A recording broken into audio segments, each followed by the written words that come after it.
Bonjour à toutes et à tous. Aujourd'hui, dans le cadre de nos travaux autour de la fiche d'arrêt, nous allons nous plonger de manière très concrète dans un arrêt de la Cour de cassation.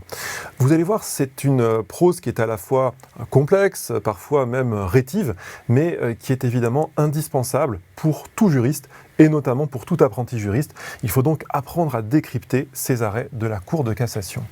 J'ai choisi délibérément de prendre l'arrêt dans sa version la plus complexe, c'est-à-dire brute, si je puis dire, tel qu'il se donne sur Légifrance ou sur le site de la Cour de cassation elle-même. Et on va regarder élément par élément sur cette page d'un arrêt sur Légifrance à quoi correspondent les informations dont nous disposons.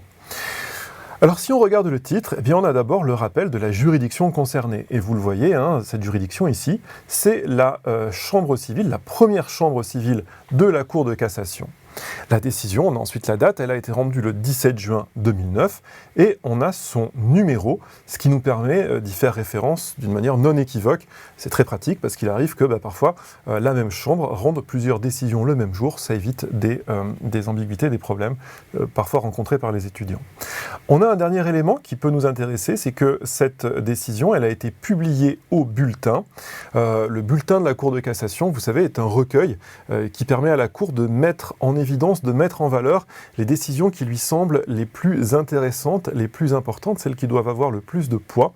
Et donc, on sait qu'on est face à quelque chose qui a du sens, qui est un arrêt qui ne va pas être simplement, comme on dit, un arrêt d'espèce, c'est-à-dire un arrêt rendu avec une applicabilité qui est limitée au cas concret, au cas particulier qu'a eu à connaître la Cour, mais qu'on est face à un arrêt qui probablement va poser des principes du droit, on parle parfois d'arrêt de principe, va clarifier finalement la compréhension ou l'application de tel ou tel point de droit.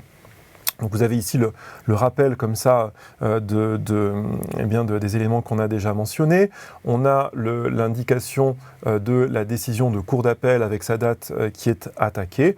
On a la composition du tribunal et on arrive ensuite dans le texte de l'arrêt de la Cour de cassation lui-même.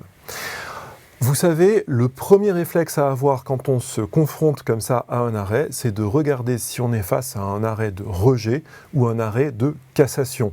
En d'autres termes, on va essayer de savoir si la Cour de cassation a donné raison au demandeur d'une part, c'est un arrêt de cassation, ou à la Cour d'appel, et ça va être un arrêt de rejet. Donc on va essayer de repérer l'expression par ses motifs, on la trouve ici, on va voir ce qu'il y a tout de suite après, et on voit que dans notre cas d'espèce ici, on a cassé à nul, donc on est face à un arrêt de cassation, la Cour de cassation a donné tort à la Cour d'appel. Donc ça va pouvoir guider notre lecture. Si on prend ensuite paragraphe par paragraphe les éléments, que va-t-on trouver ? On voit d'abord une mention logistique, si je puis dire, qui est sur le moyen unique. Vous le savez, les moyens, ce sont les arguments que va en faire valoir le demandeur devant la Cour de cassation. Les arguments, les points de droit qu'il va soulever. On voit ici qu'il y avait un seul point de droit qui faisait contentieux. Et donc, elle va le traiter. Si ce n'est pas le cas, la Cour de cassation déroulera, en fonction des besoins de son argumentation, les différents moyens et les différentes branches de ces moyens. Vous savez, les branches, c'est la subdivision du moyen, ce sont les points spécifiques de droit au sein d'une question plus large qui peuvent être soulevés par le demandeur. Donc, rappel ici logistique, on sait quel argument du demandeur la Cour va traiter. Ensuite, on entre dans une partie qu'on va appeler le visa. Le visa, on le reconnaît très facilement parce que les paragraphes commencent par « vu ». Eh bien, le visa va rappeler, c'est la Cour de cassation qui le compose, il va rappeler les articles, ou en tout cas de manière plus large, le cadre juridique, le cadre normatif, dans lequel la Cour va s'inscrire pour raisonner. On voit ici qu'on a affaire aux articles 259 et 259-1 du Code civil. Je vous dis un petit mot sur le cas d'espèce, sur l'affaire finalement qu'a eu à connaître la Cour. Il s'agit d'une épouse qui a produit, dans le contexte d'une procédure de divorce, des SMS qu'elle avait trouvés sur le téléphone portable professionnel de son mari et qui suggéraient un adultère. Et donc elle a fait constater par huissier l'existence de ces SMS et au cours de la procédure de divorce, elle a voulu faire reconnaître, dans un contexte de répartition des torts bien sûr, elle a voulu faire reconnaître cette preuve d'un adultère. Mais la Cour d'appel elle a considéré que accéder comme ça, donc produire ces éléments qui appartenaient à une correspondance privée, donc ces SMS sur le téléphone portable professionnel, eh bien, était une atteinte au secret des correspondances et une atteinte aussi à l'intimité, principe fondamentaux, principe important du droit, et donc elle a choisi d'écarter ces preuves. Bien sûr, l'épouse n'était pas satisfaite de cette décision de la Cour d'appel de Lyon et a choisi donc de saisir la Cour de cassation. Alors voyons un petit peu maintenant qu'on a posé ce cadre juridique avec le visa, voyons un petit peu comment se déroulent les éléments suivants.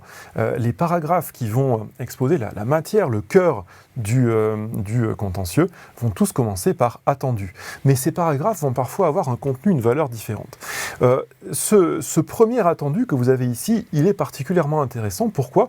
Parce que ce qu'on va trouver dedans, ça n'est pas directement lié au cas d'espèce qui nous concerne. On va le lire.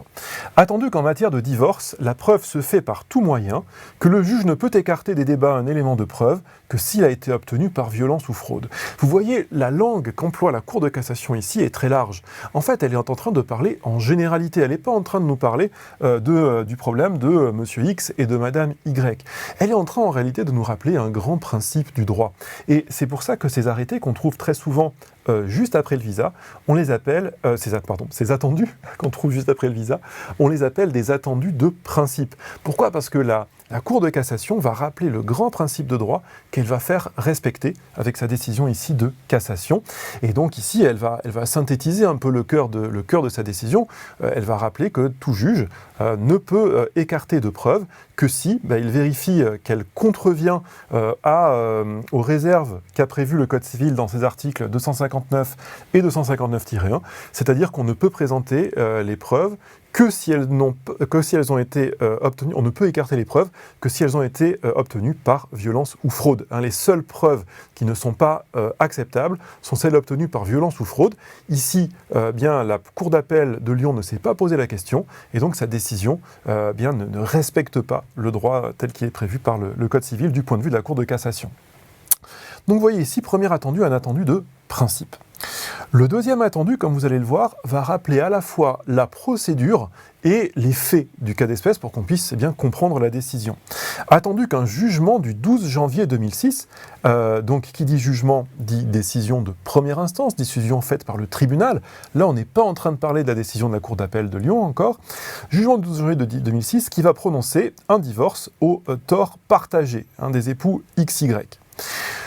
Ce divorce au tort partagé ne satisfait pas Madame Y, puisque on va continuer, la Cour de cassation va continuer à nous rappeler la procédure et va nous dire qu'elle s'est portée devant la Cour d'appel. Devant la Cour d'appel, Madame Y a produit, pour démontrer le grief d'adultère reproché à Monsieur X, des mini-messages d'ISMS reçus sur le téléphone portable professionnel de son conjoint, dont la teneur était rapportée dans un procès verbal dressé à sa demande par un huissier de justice. Elle aurait souhaité sans doute que les torts soient exclusivement du côté de son conjoint.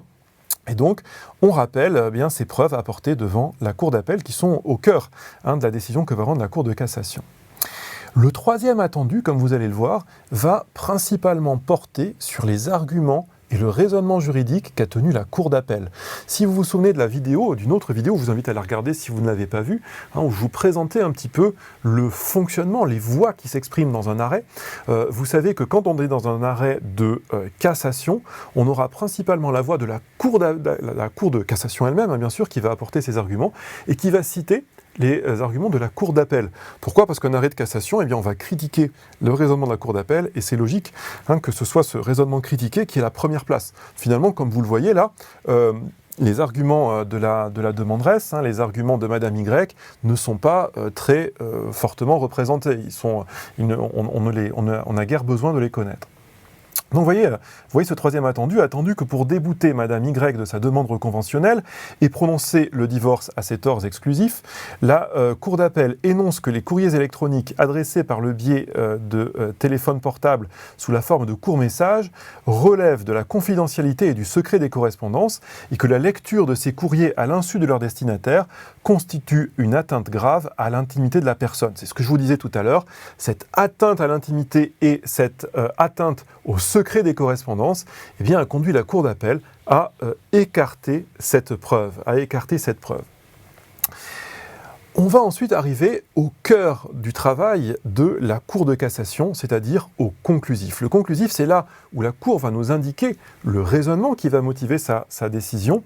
Et vous voyez, il est ici très bref, qu'en statuant ainsi, sans constater que les mini-messages avaient été obtenus par violence ou fraude, la Cour d'appel a violé les textes susvisés. Que nous dit la Cour de cassation ici? Eh bien, finalement, que contrairement à ce que pensait la Cour d'appel, qui pensait pour une raison ou pour une autre que les SMS, vous savez, c'est une décision qui date de 2009, peut-être un format qui n'était pas encore parfaitement établi, ce SMS, même s'ils sont beaucoup plus anciens, eh bien que la Cour de cassation nous dit que les SMS sont exactement comme les autres types de documents. Ils ne sont pas plus intimes ou plus privés parce qu'ils sont sur un téléphone portable, qui fait partie de l'intimité des individus. Elle va considérer que, comme pour tout autre document, les seuls critères qui permettraient d'écarter une preuve dans ce contexte-là, eh bien, c'est la fraude ou la violence. La Cour d'appel ne s'est même pas posé la question de savoir s'il y avait eu fraude ou violence pour obtenir ces SMS. Et dans ce cas, évidemment, on peut considérer que la justice n'a pas été correctement rendue. On va enchaîner donc sur la dernière partie de l'arrêt proprement dit, qui est le dispositif, c'est-à-dire une partie technique où la Cour de cassation va indiquer d'une part l'essence même de sa décision et les suites qu'elle doit avoir en termes de procédure. Par ces motifs cassés annule dans toutes ces dispositions l'arrêt rendu le 20 mars 2007 entre les parties par la Cour d'appel de Lyon, donc l'arrêt de la Cour d'appel est cassé, remet en conséquence la cause et les parties dans l'état où elles se trouvaient avant le dit arrêt, et pour être fait droit, les renvoie devant la Cour d'appel de Lyon autrement composée. Vous savez, la Cour de cassation ne juge jamais sur le fond, donc quand elle rend un arrêt de cassation, elle va toujours renvoyer l'affaire devant une autre cour d'appel. Ici, elle choisit de ne pas déplacer l'affaire parce qu'elle ne juge pas que c'est pertinent. Simplement, elle va demander qu'elle soit rejugée par une autre composition de la cour d'appel, c'est-à-dire par d'autres magistrats, tout simplement pour des raisons évidentes. Et vous avez ici l'ensemble de votre arrêt pour ce qui va nous intéresser, nous, dans un contexte juridique. Là, vous avez après la suite du dispositif qui va davantage intéresser les parties dans ce cas d'espèce. Monsieur X, on le voit, est condamné aux dépens. Il bénéficie aussi, il y